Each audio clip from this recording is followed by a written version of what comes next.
Tim nasional Indonesia harus melewati jalan terjal dengan bertemu dengan tim kuat di kualifikasi Piala Dunia. Skuad asuhan Sintayong dipastikan tergabung dalam grup F bersama Irak, Vietnam, dan juga Filipina. Meskipun tergabung dalam grup yang sulit, Indonesia punya asa untuk lolos ke babak yang selanjutnya. Apalagi Erick Thohir mengusung target besar yakni bisa membawa Indonesia lolos ke putaran final Piala Dunia 2026. Cetak Gol coba merangkum cara Indonesia lolos dari fase ronde 2 di kualifikasi Piala Dunia sebagai berikut.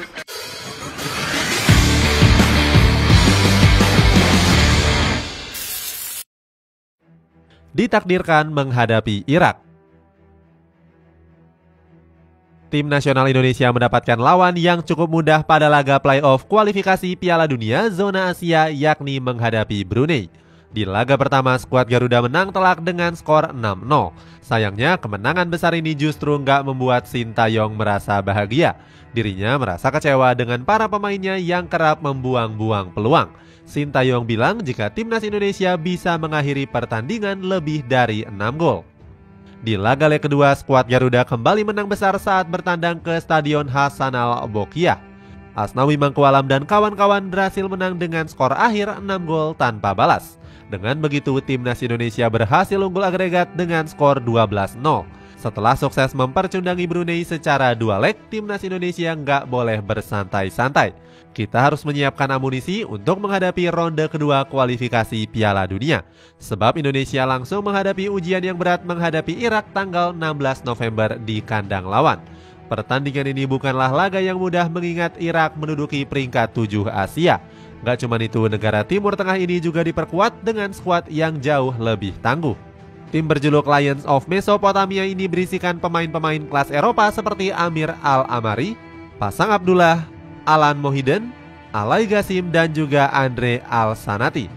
Gak cuma itu, Irak juga punya pemain muda potensial bernama Zinedine Iqbal. Penampilan apiknya itu disorot saat Iqbal tampil apik di laga menghadapi Young Boys. Mantan pemain dari Manchester United itu mencatatkan sejarah sebagai pemain Irak pertama yang bermain di Liga Champions Eropa. Selain materi pemain yang mewah, Irak juga ditukangi oleh pelatih beken. Mereka dipimpin oleh Enrique Jesus Casas yang merupakan mantan asisten pelatih tim nasional Spanyol. Bahkan entrenador 49 tahun ini menilai kalau Indonesia bukanlah tim yang diperhitungkan.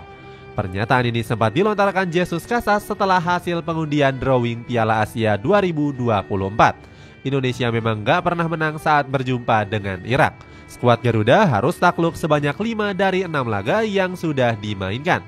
Walaupun punya rekor yang buruk, tapi Sintayong tetap fokus untuk membangun mental para pemain. Dia berjanji akan mengeluarkan performa maksimal saat bertandang ke Stadion Basra. Berhasil mencuri poin di kandang tim yang paling diunggulkan dalam grup menjadi suatu target yang dinilai cukup realistis. Wajib membantai Filipina di kandang. Selanjutnya, Indonesia sedikit lebih lega setelah menghadapi Irak di laga pertama. Kita akan berhadapan dengan Filipina di kandang sendiri. Sebagai informasi, Filipina sedang menduduki ranking 135 dunia atau di atas 10 peringkat dari Indonesia. Meskipun unggul secara peringkat, tapi Indonesia menjadi tim yang diunggulkan. Skuad Garuda punya catatan apik saat berhadapan dengan sesama negara Asia Tenggara ini. Dari 9 pertemuan di Piala AFF, Indonesia berhasil memetik 6 kemenangan. Apalagi dalam 3 laga terakhir, Filipina selalu gagal meraih kemenangan. Namun skuad Garuda juga harus waspada dengan kekuatan dari Filipina. Salah satunya adalah Jax Pena yang baru menjalani debutnya di tim senior pada bulan Juni lalu. Kemungkinan besar Filipina juga bakal memainkan bek muda Atletico Madrid yakni Santiago Rublico. Gaya bermainnya yang atraktif membuat dirinya dijuluki sebagai the next Dani Alves.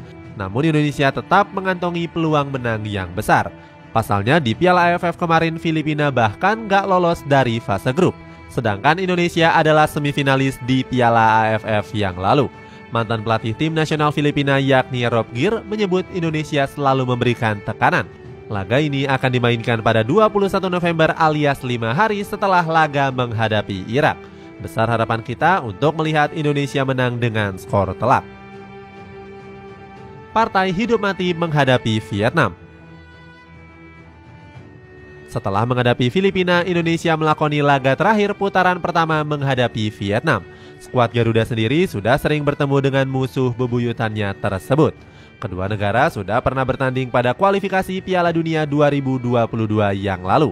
Sayangnya Indonesia memetik hasil negatif dengan menjadi juru kunci klasemen grup G. Dalam dua pertandingan, skuad asuhan Simon McManamy selalu dikalahkan dengan skor yang telak. Di putaran pertama, skuad Garuda diperdaya dengan 4 gol tanpa balas. Sedangkan pada putaran kedua, Indonesia harus takluk di Gelora Bung Karno dengan skor 1-3. Namun itu adalah cerita 2 tahun yang lalu. Pertandingan ini menjadi ajang pembuktian untuk Sintayong yang punya catatan buruk menghadapi Vietnam. Dari 5 pertemuan terakhir, skuad Garuda Nusantara belum pernah sekalipun merasakan kemenangan. Terakhir mereka harus disingkirkan oleh Vietnam di semifinal Piala AFF 2022 yang lalu. Bukan hal yang gak mungkin kalau Sintayong akan membalaskan dendam kekalahannya. Apalagi skuad Garuda sempat diremehkan oleh Park Hang-seo. Mantan pelatih dari tim nasional Vietnam ini menyebut kalau Indonesia bukanlah ancaman berat. Hang-seo yakin jika mantan pemainnya bisa memenangkan pertandingan dengan mudah. Gak cuma Hang-seo, Indonesia juga diremehkan oleh Phu Van Tan. Gelandang 27 tahun itu menyebut jika satu grup dengan Indonesia bukanlah hal yang sulit. Meski sudah gak dilatih oleh Park Hang-seo, tim nasional Vietnam tetap menjadi ancaman yang serius. Mereka kini dilatih oleh pelatih asal Prancis yakni Philippe Troussier. Pelatih 68 tahun itu punya perjalanan karir yang cukup mentereng. Dia pernah melatih berbagai klub besar Eropa termasuk Olympique Marseille. Partai ini akan digelar pada 21 Maret 2024 alias 2 bulan setelah gelaran Piala Asia. Sebagai informasi, sebelum laga ini, Indonesia-Vietnam juga berjodoh dengan bertemu di fase grup Piala Asia di Qatar bulan Januari. Putaran kedua yang terlalu sulit. Tim nasional Indonesia dipastikan menemui jalan terjal pada putaran kedua. Skuad Garuda Nusantara bakal melawat ke Vietnam dan juga Filipina. Anak asuh dari Sintayong harus menyiapkan mental baja menghadapi tekanan para pendukung tuan rumah. Coach Sintayong dinilai kesulitan membawa pasukan merah putih bermain apik di laga tandang. Dilansir dari Transfermarkt, pasukan merah putih hanya bisa meraih 4 kemenangan dari 12 laga tandang di era Sintayong. Rekor ini dinilai bakal menjadi batu sandungan timnas saat berlaga menghadapi Vietnam dan Filipina. Pasukan Garuda bakal menghadapi skuad The Golden Star pada 26 Maret tahun depan. Ini alias 5 hari sejak partai putaran pertama di Indonesia. Dalam pertemuan terakhir, Indonesia tumbang di markas Vietnam pada semifinal Piala AFF 2022. Skuad Garuda nggak berdaya menghadapi gempuran dari Nguyen Thanh Linh yang mencetak 2 gol. Bomber 25 tahun ini berhasil membuktikan janji besarnya untuk menyingkirkan timnas Indonesia. Pasukan merah putih gagal bermain apik saat menghadapi Vietnam. Lini serang menjadi yang disorot karena dianggap tampil kurang mengancam. Performa dari Ramadan Sananta dan juga Dimas Derajat bakal diandalkan Sintayong di laga nanti. Kedua pemain ini mengemas 6 gol saat menghadapi Brunei Darussalam. Setelah berjumpa dengan Vietnam, tim nasional Indonesia harus mengalihkan fokusnya ke Irak. Ini adalah partai terakhir yang dimainkan di kandang. Jika dalam 4 laga sebelumnya bisa konsisten mengamankan poin penuh, maka laga ini akan lebih mudah.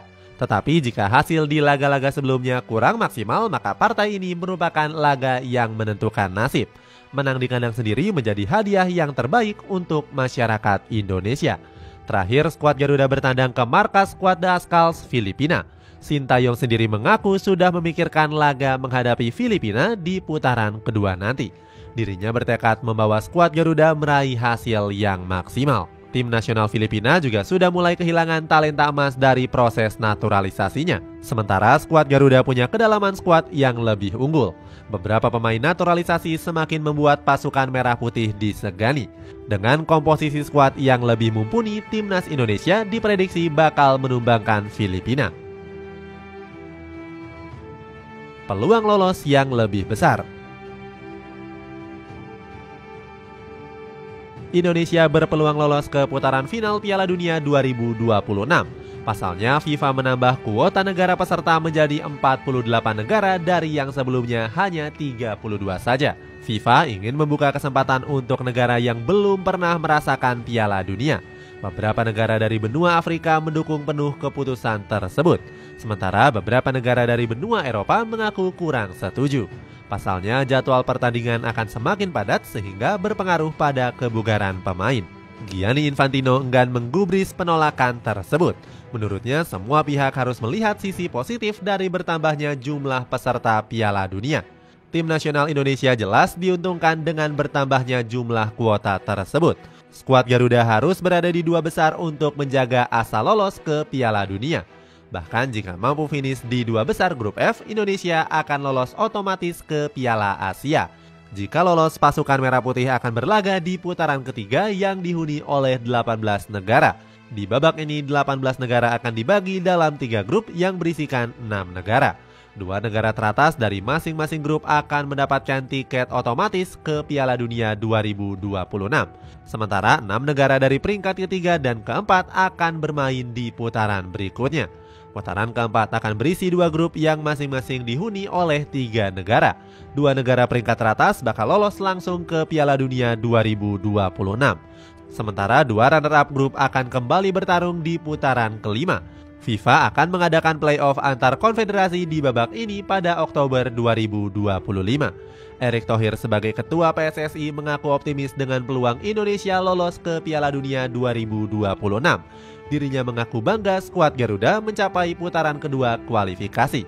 Mantan pemilik Inter Milan ini yakin kalau timnas Indonesia bakal berjuang habis-habisan. Meski berada dalam grup yang berat, Erick Thohir percaya kalau pasukan Merah Putih mampu lolos. Itulah ulasan cara timnas Indonesia lolos ke Piala Dunia 2026.